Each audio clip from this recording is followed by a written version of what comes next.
అందరికీ నమస్కారం. నేను మీ గోపాల్ అయ్యంగార్. 5వ తారీఖు జనవరి 2025 నుంచి 11వ తారీఖు జనవరి 2025 వరకు మేషరాశి నుంచి మీనరాశి వారికి వార ఫలాలు ఎలా ఉందో తెలుసుకుందాం.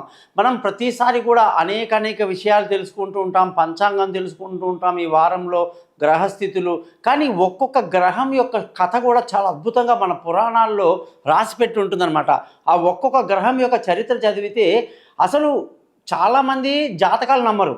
అటువంటిది కొందరు చదువుకున్న పిల్లలు సైంటిఫిక్గా 9 గ్రహాలు ఉన్నాయండి, అమెరికా లాంటి నాసా వాళ్ళే ఒప్పుకున్నారు, సూర్యుడి చుట్టూ మిగతా గ్రహాలన్నీ తిరుగుతుంటాయి, ఇదొక సూర్యుడి యొక్క వలయం అని ఉంటుంది, అన్నీ ఆర్బిట్ లాగా ఉంటుంది, మన అటామిక్ స్ట్రక్చర్ లాగానే పైన కూడా ఉంటుంది, అలాగా గ్రహాలన్నీ కూడా తిరుగుతూ ఉంటాయి సూర్యుడి చుట్టూ అని ఎన్నో అంటుంటాం.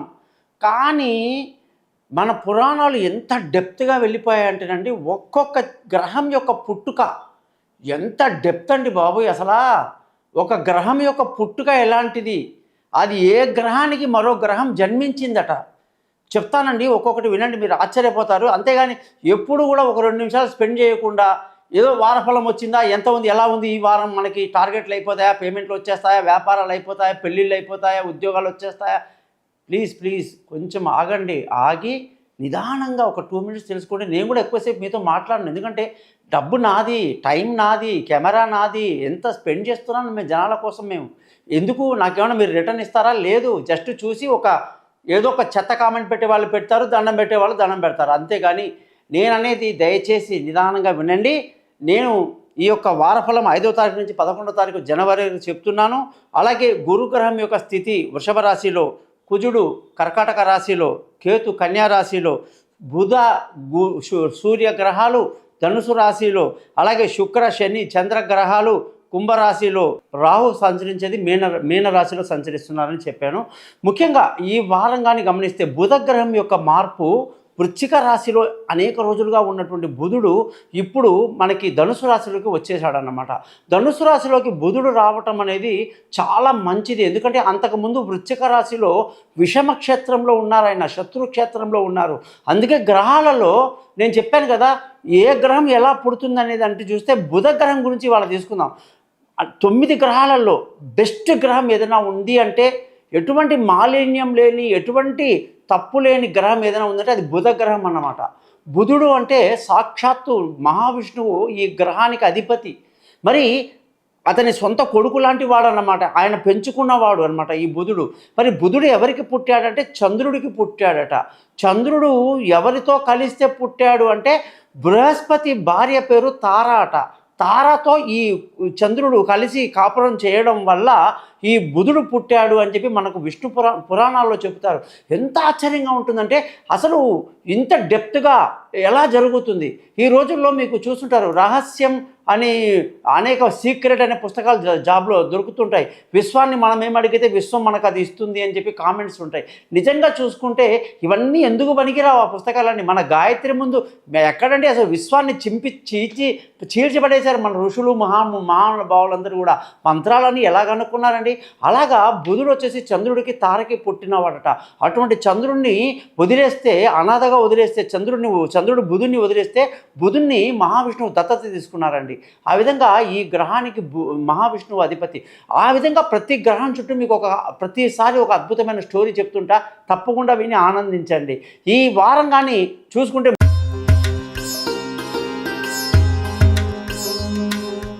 కర్కాటక రాశి వాళ్ళందరికీ 5వ తారీఖు జనవరి నెల నుంచి 11వ తారీఖు జనవరి నెలకి ఏ విధమైనటువంటి పరిస్థితి ఉందనేది ఈరోజు తెలుసుకుందాం.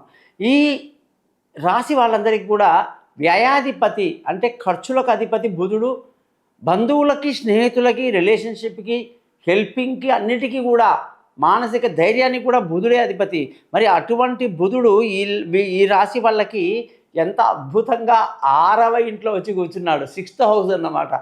ఇంతవరకు పంచమంలో ఉన్న బుధుడు ఏమీ చేయలేకపోయాడు. కానీ ఇప్పుడు మొత్తం ఈ కర్కాటక రాశి వాళ్ళకి తన శత్రువు అయినటువంటి బుధుడు శత్రుస్థానంలోకి వచ్చాడు. ఎప్పుడైతే శత్రుస్థానంలో ఉంటే అది చాలా మంచిది. కాబట్టి కర్కాటక రాశి వాళ్ళకి బుధుడి యొక్క దయ వల్ల అన్ని శుభాలు జరుగుతాయి అని చెప్పేసి ఇది మార్పు మీకు మేలు జరుగుతుందని చెప్పాలి.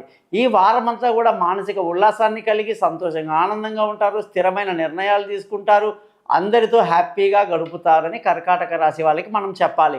అలాగే ధన ఆదాయానికి వస్తే ధన ఆదాయంలో బాగా కోత పడే అవకాశాలు, ఎంత కష్టపడ్డ సమయానికి డబ్బు చేతికి అందక చికాకులు, కుటుంబంలో మానసికంగా కాస్త ఇబ్బందులు, పిల్లల చదువులు వెనకడుగులు ఇవన్నీ కూడా మీకు ఎంతో ఇబ్బందిని కలిగిస్తాయి. కాబట్టి రోజు ఆదిత్య హృదయం చదువుకోవటం మీకు మంచిది. బంధువుల స్నేహితుల సహాయ సహకారాలు అద్భుతంగా లభిస్తాయి. వాళ్ళనే మీ పనులన్నీ జరిగిపోతాయి. వాళ్ళతో మీ కష్టాలు చెప్పుకోండి. ఎప్పుడూ మీ యొక్క కష్టాలు వినని వాళ్ళు కూడా వింటారు. మీకు చిన్ననాటి స్నేహితులు కూడా తారసపడతారు. వాళ్ళతో మీరు బాగా ఎంజాయ్ చేస్తారు. ఎవ్రీథింగ్ ఈజ్ ఎక్సలెంట్ అనమాట. మానసిక ధైర్యాన్ని బాగా కలిగి ఉండి చూసి రమ్మంటే కొట్టొస్తారన్నమాట. అంత అద్భుతంగా ఉంది ఈ బుధుడి యొక్క దీనివల్ల. అలాగే విలువైన వస్తువులు, భూములు, వాహనాలు, ఇతరత్ర అష్టమ శుక్రుడు నో సారీ అంటున్నాడు.